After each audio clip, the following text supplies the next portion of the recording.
Jikalau kamu menuruti perintahku, kamu akan tinggal di dalam kasihku, seperti aku menuruti perintah Bapakku dan tinggal di dalam kasihnya. Semuanya itu kukatakan kepadamu, supaya sukacitaku ada di dalam kamu, dan sukacitamu menjadi penuh. Inilah perintahku, yaitu supaya kamu saling mengasihi, seperti aku telah mengasihi kamu. Demikianlah sabda Tuhan. Bapak Ibu, saudara-saudari yang terkasih, dalam bahasa Latin, belas kasih itu disebut misericordia. Misericordia itu terdiri dari dua kata, miseri dan cordis. Miseri itu memberikan, mengirimkan, misio itu mengirimkan, ada misi, mengirimkan, memberikan, cordia, cordis itu hati.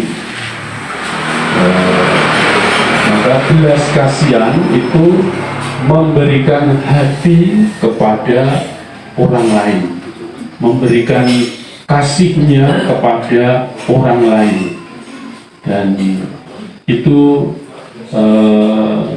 diberikan sampai ia mengalami penderitaan yang sama seperti orang yang dikasih itu. Jadi misericordia itu saya sampai sakit, atau saya sampai berkorban secara total kepada orang yang saya cintai itu misericordia, belas kasih. Maka yang dipikirkan adalah orang yang dicintai, sampai kita juga mengalami hal yang sama, penderitaan yang sama dengan orang yang kita sayangi itu. Ini misericordia, belas kasihan. Nah, itulah jalan yang diajarkan Yesus kepada kita semua. Kebijaksanaan Allah itu berbeda dengan kebijaksanaan dunia, kebijaksanaan manusia. Kebijaksanaan dunia ini berbeda dengan kebijaksanaan Allah. Kalau kita membaca sejarah keselamatan dari kitab Kejadian sampai Injil, itu kita bisa melihat bahwa keselamatan itu atau kebahagiaan kekal itu adalah anugerah Tuhan semata-mata. Kita manusia ini ingin mencapai kebahagiaan kekal bersama dengan Allah, tetapi selalu gagal. Kalau kita membaca sejarah keselamatan mulai dari kitab Kejadian, Adam dan Hawa itu diberi oleh Tuhan tempat yang damai, bahagia, yang sempurna. Di Taman Eden itu semua sudah sempurna, tetapi manusia itu digoda untuk menyamai Allah, ingin sama seperti Allah. Maka setan yang dalam bentuk ular itu menggoda Hawa, kalau kamu makan buah yang ada di taman itu, kamu akan sama seperti Allah. Godaan. Manusia berusaha ingin sama dengan Allah, Kebahagiaan yang sejati itu memang bersatu dengan Allah. Tapi usaha manusia itu selalu gagal. Ya. Adam dan Hawa jatuh dalam godaan dosa itu, dia makan buah yang dilarang. Dia tidak jadi sama dengan Allah, tetapi justru ia diusir dari Taman Eden. Dia diusir dan harus hidup dengan keringatnya di dunia, bekerja keras, berusaha mati-matian untuk mencapai kebahagiaan. Ini usaha manusia yang tidak tercapai, gagal untuk mencapai kebahagiaan bersatu dengan Allah itu. Peristiwa kedua yang dapat kita pelajari dari kitab suci adalah peristiwa Menara Babel. Menara Babel itu juga menggambarkan usaha manusia yang ingin menyamai Allah, ingin mencapai kemuliaan Allah di tempat yang tinggi. Tetapi sekali lagi usaha itu gagal. Manusia dicerai-beraikan dengan bahasa yang berbeda-beda dan kemudian terserak ke mana-mana. Inilah usaha-usaha kita manusia yang ingin mencapai kebahagiaan. Kebijaksanaan dunia ini tidak cukup untuk mencapai kebahagiaan. Apa yang menjadi godaan-godaan kita itu dalam kitab dalam Injil Lukas bagian pertama ditunjukkan ketika Yesus digoda oleh iblis di padang gurun ketika dia berpuasa 40 hari. Itu kebijakan dunia yang ditawarkan oleh setan, iblis kepada Yesus. Dan itu gagal. Karena apa? Yesus mempunyai kebijaksanaan Allah. Kebijaksanaan Allah itu seperti apa? Kebijaksanaan Allah itu adalah Allah yang mengasihi, memberikan hidupnya kepada manusia sampai sehabis-habisnya. Bukan manusia yang naik untuk menyamai Allah, tetapi kebijaksanaan Allah itu adalah Allah yang turun menjadi manusia. Dan Allah yang turun menjadi manusia itu mengambil rupa sebagai hamba. Surat Santo Paulus kepada jemaat di Filipi menjelaskan dengan sangat konkret, kebijaksanaan itu adalah Allah firman yang menjadi manusia. Menjadi manusia dalam rupa seorang hamba. Dalam rupa seorang hamba saja ia memilih mati sebagai mati di kayu salib. Itu manusia yang serendah-rendahnya. Jadi kitab suci itu menggambarkan teologi naik dan turun.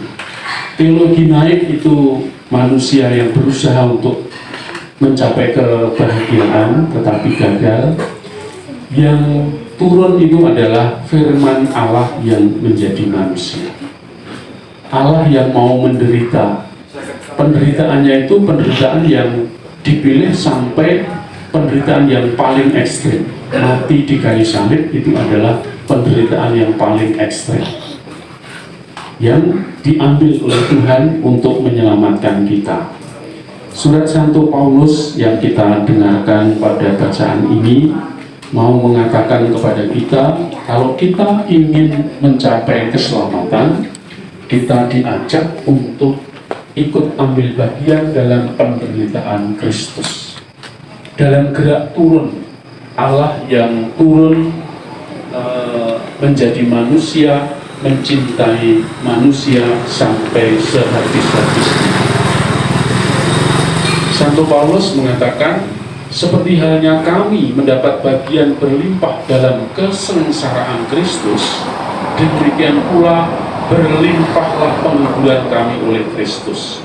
Jika kami menderita, hal itu menjadi penghiburan dan keselamatan bagi kami. Jika kami dihibur, maka hal itu adalah untuk penghiburan kami. Maka Bapak Ibu, saudara-saudari terkasih, belas kasih atau misericordia itu berarti kita ikut ambil bagian. Saya memberikan hati saya kepada penderitaan Kristus. Orang yang mengasihi itu berarti orang yang mau menderita bersama dengan orang yang dikasihi itu. Itulah misericordia. Jadi penderitaan itu bukan bukan sesuatu yang menyedihkan, tetapi itu justru sesuatu yang membahagiakan. Saya bahagia karena saya menderita demi orang yang saya cintai. Kebahagiaan Kristus itu juga seperti itu. Maka misericordia itu adalah ungkapan yang menurut saya bagus sekali. Saya mau mengirimkan hati saya kepada orang yang saya cintai, memberikan hidup saya kepada orang yang saya kasihi. Ada sebuah cerita, seorang pemuda sedang jatuh cinta kepada seorang gadis yang cantik. Pemuda itu berjanji dia mau memberikan hidupnya. Saya mencintai kamu. Lalu gadis itu mengatakan, kalau kamu mencintai aku, tolong berikan hati ibumu kepadaku. Pemuda ini berpikir-pikir, apa tuh hati ibumu? Dia datang kepada ibunya. Apa tuh kok kasih sayang, kok pacar saya itu kalau kamu mencintai aku, berikan hati ibumu kepadaku.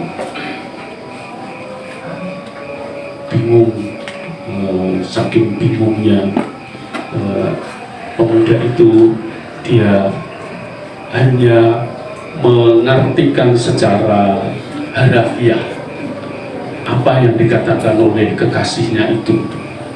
Suatu malam ia datang ke kamar ibunya dan kemudian membawa pisau, kemudian membelah dada ibunya dan mengambil hati ibunya.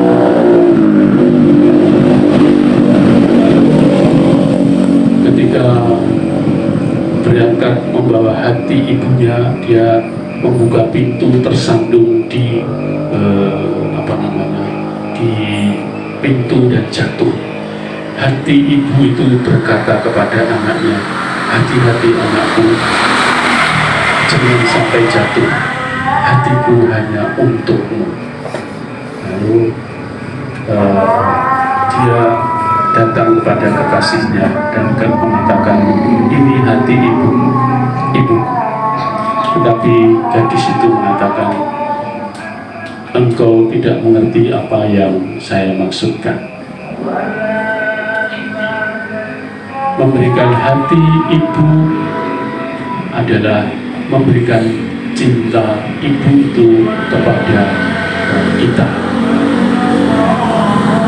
Hati ibu adalah hati yang mencintai, hati yang secara harfiah itu hati. Dan sejak saat itu pemuda itu kemudian pergi mencari hidupnya sendiri karena dia tidak bisa memberikan hati yang dimaksudkan.